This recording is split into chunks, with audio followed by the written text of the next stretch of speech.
Hi friends, welcome to my channel. आज के video में हम डिस्कस करेंगे सम ऑब्जेक्टिव क्वेश्चंस जो कि रिलेटेड हैं एग्रीकल्चर से, हॉर्टिकल्चर से। ठीक है, जनरली अभी जो आपके एग्ज़ाम्स है उसमें ऐसे क्वेश्चन पूछे जा सकते हैं। तो आज बेसिकली हम जो भी एमसीक्यूज़ क्वेश्चंस रहते हैं उसको आज डिस्कस करेंगे, ठीक है, विथ राइट आंसर के साथ। तो फर्स्ट क्वेश्चन हमारा है वल्गराइजेशन टर्म डिराइव फ्रॉम। ये जो टर्म होता है वल्गराइजेशन, ये कहाँ से इसकी उत्पत्ति हुई है, ठीक है, कहाँ से इसको लिया गया है। तो this term was derive from the French word. Okay, the right answer is French word. Now our second question is that in vivo and in vitro are the terms the derive from the word. ये जो terms हैं ये कौन से word से लिए गए हैं। बेसिकली जैसा कि हम बार बार जानते हैं in vivo and in vitro, हम बहुत इसका नाम मतलब जनरली पढ़ते हैं।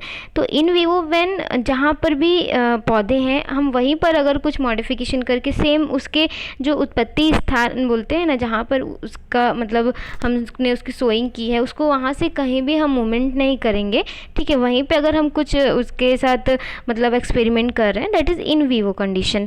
और अगर हम उसको ग्लास वेयर्स में, इट मीन्स जब हम उसको लैब कंडीशंस में मॉडिफाई कर रहे हैं, like the tissue culture, ovule culture, other जितने भी बायोटेक्नोलॉजिकल जो भी एक्सपेरिमेंट्स हैं, they are in vitro. Okay, so ये वो terms derive from the Latin word.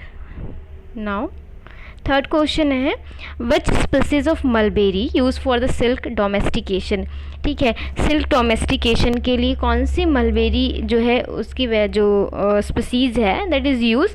तो जो मोरस एल्बा रहता है ये सिल्क डोमेस्टिकेशन के लिए सेरिकल्चर में यूज़ किया जाता है।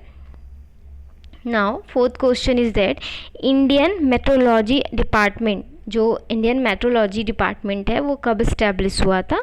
तो ईयर के साथ आपको कहाँ पे इस्टेब्लिश हुआ है उसको भी याद रखना मतलब ज़रूरी है। तो 1875 में पुणे में इस्टेब्लिश हुआ था। Sorry. Now fifth question is that Gurgaon project जो है, ठीक है, एक्सटेंशन का क्वेश्चन है। तो गुड़गांव प्रोजेक्ट ये किसके द्वारा दिया गया। तो इसका राइट आंसर है, यहाँ पे हमारे पास 4 ऑप्शन है, but right answer is the FL Brayne के द्वारा दिया गया है। Now sixth question Marthandam project it is given by the RN. Spencer. ठीक है, आर.एन. स्पेंसर के द्वारा दिया गया है and Gurgaon project FL Brayne के द्वारा दिया गया है। Then seventh question is that Indian farming magazine it is release by मतलब कौन सा ऐसा ऑर्गेनाइजेशन है, ठीक है, जो रिलीज़ करता है। तो ये जो है ICAR Indian councils of agriculture research जो है उसके द्वारा रिलीज़ होता है और ये मंथली हर महीने रिलीज़ होता है। ठीक है, ये जो इंडियन फार्मिंग मैगजीन है ये पर महीने मतलब हर महीने आता है और ICAR के द्वारा ये जो है पब्लिश किया जाता है। Now eighth question department of food create. ठीक है, डिपार्टमेंट ऑफ फूड जो है वो कब क्रिएट हुआ था। तो ये 1942 में डिपार्टमेंट ऑफ फूड जो है वो क्रिएट हुआ था। Next ninth question great Bengal famine एक डिसीज़ है राइस में जो हुआ था, जो बहुत बड़ा एपिडेमिक हुआ था, महामारी हो गई थी जिसके कारण, तो इसको ग्रेट बंगाल फेमाइन नाम दिया गया था। ये कौन से ईयर में हुआ था। 1943 में ये हुआ था। ठीक है, तो डेट बहुत याद रखिएगा क्योंकि ये जो क्वेश्चन है बहुत एग्जाम में पूछा जाता है। ठीक है, मोस्ट इंपॉर्टेंट टाइप्स का क्वेश्चन हो जाता है। नाउ नेक्स्ट 10th क्वेश्चन है what is the essential constitute of protein. Protein जो रहता है हम सभी जानते हैं, प्रोटीन जो है अमीनो एसिड्स से मिलकर बनता है। अमीनो एसिड्स जो है वो नाइट्रोजन का बहुत इंपॉर्टेंट मतलब अमीनो एसिड्स जो रहते हैं उनमें जो हम जानते हैं नाइट्रोजनस बेस, जैसे कि आप सभी जानते हैं, तो ये इसमें नाइट्रोजन जो है वो बहुत इंपॉर्टेंट जो रोल प्ले करता है प्रोटीन कॉन्स्टिट्यूशंस में। तो ये हमारा जो राइट आंसर है यहाँ पर नाइट्रोजन हो जाएगा। Now 11th question constituent of chlorophyll and coenzymes. Coenzyme and chlorophyll का जो कॉन्स्टिट्यूट है वो है नाइट्रोजन। ओके, तो right answer is the nitrogen. Now starvation disease due to, जो स्टार्वेशन डिसीज़ आती है ये किसके कमी के कारण आती है। जब नाइट्रोजन की कमी हो जाती है प्लांट्स में देन स्टार्वेशन डिसीज़ आती है। ठीक है, now 13 question which element essential constituent for the nucleic acid. Nucleic acid जो है उसका जो इम्पॉर्टेंट बोल सकते हैं ना एलिमेंट जो है वो है फॉस्फोरस, ठीक है, दैट इज़ पी। फॉस्फोरस, इसको हमारा सिंबल हम पी के फॉर्म में डिनोट करते हैं, that is P for the nucleic acid के लिए। Now what is the key of life. So key of life कौन से एलिमेंट को बोला गया है, that is phosphorus is the key of life. 15th question, which is the following elements deficiency cause of bronzing एपे develop red purple colouration. कौन सा elements की डिफिशियंसी के कारण ब्रॉन्जिंग एपे टाइप का डेवलप हो जाता है जो कि कलर में रेड और पर्पल कलर का होता है। बेसिकली जब ना फॉस्फोरस की डिफिशियंसी आती है ना तो पर्पल कलरेशन होने लगता है। तो अगर पर्पल कलर आया तो आप पर अपना पी से ना फॉस्फोरस याद रखिएगा। तो राइट आंसर आपका फॉस्फोरस है। Now 16 question, fill in the blanks is a cofactor for enzyme. Enzymes के लिए कोफैक्टर के रूप में जो पोटास रहता है, जिसको हम के सिंबल से डिनोट कर रहे हैं, वो एक कोफैक्टर के रूप में वर्क करता है फॉर एंजाइम्स के लिए। नाउ नेक्स्ट क्वेश्चन है, what is the involve to sugar formation. तो इसमें भी शुगर फॉर्मेशन जो है प्लांट्स में जो है पोटास जो है उसके द्वारा, मतलब पोटास जो रहता है इन्वॉल्व होता है शुगर फॉर्मेशन के दौरान। Now 18 question, which is element reduce the transpiration rate and increase the photosynthesis. Okay, कौन सा ऐसा एलिमेंट है जो ट्रांसपिरेशन को कम करता है एंड फोटोसिंथेसिस को बढ़ाता है। तो जो पोटेस है वही जो है क्या क्या कर रहे हैं ध्यान रखिएगा। यहाँ पे भी शुगर फॉर्मेशन हो रहा है, वहाँ पे रोल प्ले कर रहा है। इसके अलावा ट्रांसपिरेशन एंड फोटोसिंथेसिस जो है उसको सो यहाँ पर आप एक चीज़ ध्यान रखिएगा कि जो पोटेस है वो क्या क्या इंपॉर्टेंट रोल प्ले करता है। पहला रोल तो इसका ये है कि जब शुगर का फॉर्मेशन होता है वहाँ पर इसका इन्वॉल्वमेंट रहता है।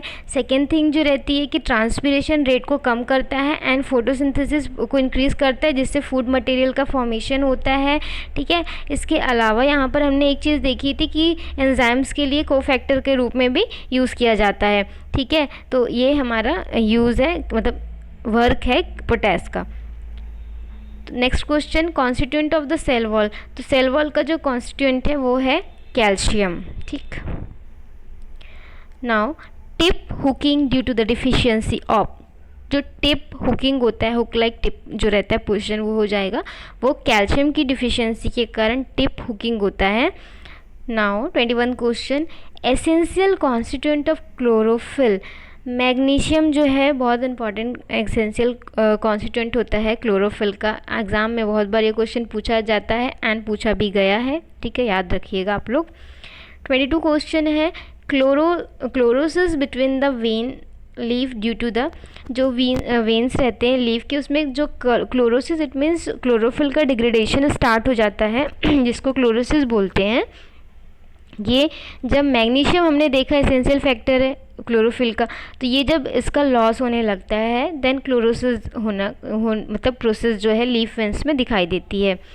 23rd question, sulphur oxidised bacteria is. Sulphur को ऑक्सीडाइज करने वाला बैक्टीरिया जो है वो थायोबैसिलस होता है। नाम से याद रखिएगा, थायो है ना, वहाँ पे सल्फर ऑक्सीडेशन का काम करने वाले बैक्टीरियाज ही रहेंगे। Now sand drown disease of tobacco due to the fill in the blanks deficiency. Sand drown disease जो है, जो कि किस में हो रहा है, यहाँ पर एक चीज़ पता चली कि टोबैको में हो रहा है, और किसकी डिफिशियंसी से हो रहा है, तो मैग्नीशियम की डिफिशियंसी से होता है। 25th question, akiochi of rice due to the excessive, जब हम H2S एंड वाटर लॉगिंग दोनों कंडीशन जो है, एकोइची डिसीज जो रहता है राइस में इंक्रीज, मतलब राइस में ये जो डिसीज़ को डेवलप होने के लिए हेल्प करता है वाटर लॉगिंग कंडीशन, और साथ ही साथ H2S जो है दोनों। Now tea yellow due to the deficiency of elements. Sulphur की कमी से क्या होता है, चाय की जो खेती रहती है या चाय के जो प्लांट्स रहते हैं उसमें येलो कलर जो होता है वो होने लग जाता है। Now 27 question, fill in the blanks required for nitrogen fixation.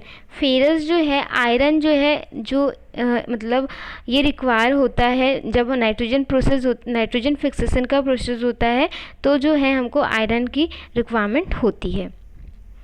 28th question, fill in the blanks act as a enzyme in oxidation and reduction. तो यहाँ पर जो आपका आयरन है, फेरस है, वही यहाँ पर ऑक्सीडेशन एंड रिडक्शन दोनों में एंजाइम के रूप में काम करता है। Now fill in the blanks is a cofactor enzyme. Cofactor enzyme यहाँ पर मैग्नीज है, यहाँ पर जो ऑप्शन है उसमें मैग्नीज है, और साथ ही साथ हमने पोटेस को भी देखा था। 13 क्वेश्चन है, crinkle leaf of cotton due to the toxicity of. जो क्रिंकल लीफ है कॉटन में, वो मैग्नीज की डिफिशियंसी के कारण होती है, तो याद रखिएगा मैग्नीज की डिफिशियंसी से ये होता है। 31 क्वेश्चन है हमारा, फला blight of sugar cane, grey spike of barley and oat and marsh spot pea due to the deficiency elements. कौन से एलिमेंट्स की डिफिशियंसी से क्या क्या हो रहा है? शुगर केन में फाला डिसीज, ग्रे मतलब बार्ले एंड ओट्स में ग्रे स्पाइक हो जाते हैं, एंड मार्स स्पॉट पी में हो जाता है। ये क्वेश्चन पूछा गया एग्जाम में, ठीक है। ये मैग्नीज की कमी से हो जाता है, grey spike of barley and oats. ये ऐसा क्वेश्चन बहुत पूछा जाता है, जो कि मोस्टली स्टूडेंट्स इतना नहीं पढ़ते इन चीज़ों को। Now 32 question, essential for the photosynthesis and respiration, which element जो है एसेंशियल है? तो copper it is essential for photosynthesis as respiration के लिए, ठीक। 33 क्वेश्चन हमारा है, गमोसिस एंड इसके अलावा एक्स बैथोमीना, डाइबैक एंड रिक्लेमेशन जो डिसऑर्डर्स होते हैं, ये सब होता है सिट्रस में, ठीक है। गमोसिस होता है यहाँ पर, आई थिंक ये इसकी स्पेलिंग गलत है, मैं आपको कमेंट में इसको सही वर्ड मतलब जो है स्पेलिंग बता दूंगी। डाइबैक एंड रिक्लेमेशन जो डिसऑर्डर्स हैं वो होते हैं कॉपर की कमी से होता है। कॉपर की कमी से ही डाइबैक भी होता है, गमोसिस भी होता है, रिक्लेमेशन भी होता है, ठीक है। ये डिसऑर्डर जो होते हैं ये बेसिकली सिट्रस फैमिली में होते हैं, और ये जो हैं कॉपर की कमी से होते हैं। Now 34th question, non metal of elements. तो नॉन मेटल ऑफ एलिमेंट्स जो है वो है बोरॉन, ठीक है। Boron is a non metal of elements. 35th question, sugar translocation in grapes. Boron के द्वारा शुगर ट्रांसलोकेशन होता है, इसीलिए बोरॉन एप्लीकेशन बोरेक्स के फॉर्म में या फिर अदर फॉर्म जो रहते हैं बोरॉन के, उसके रूप में अप्लाई करने के लिए बोला जाता है, because it is help in sugar translocation in a grapes. तो आज के वीडियो में इतने जो 35 क्वेश्चन थे उसका हमने राइट आंसर देखा है। आई थिंक आपके एग्ज़ाम में कहीं ना कहीं तो पूछे जाएंगे इन फ्यूचर, तो आपको इसका आंसर मतलब पता रहना ज़रूरी है। ऐसे ही और जो है मैं इस तरह का जो वीडियोस लाऊंगी जिसमें एमसीक्यूज क्वेश्चन हम सॉल्व करेंगे फॉर जो भी नेक्स्ट एग्ज़ाम आपके आ रहे हैं एग्रीकल्चर के। So thank you for watching this video. कुछ अगर आपको गलत लग रहा होगा तो कमेंट में आप कमेंट करके बता सकते हैं। ओके।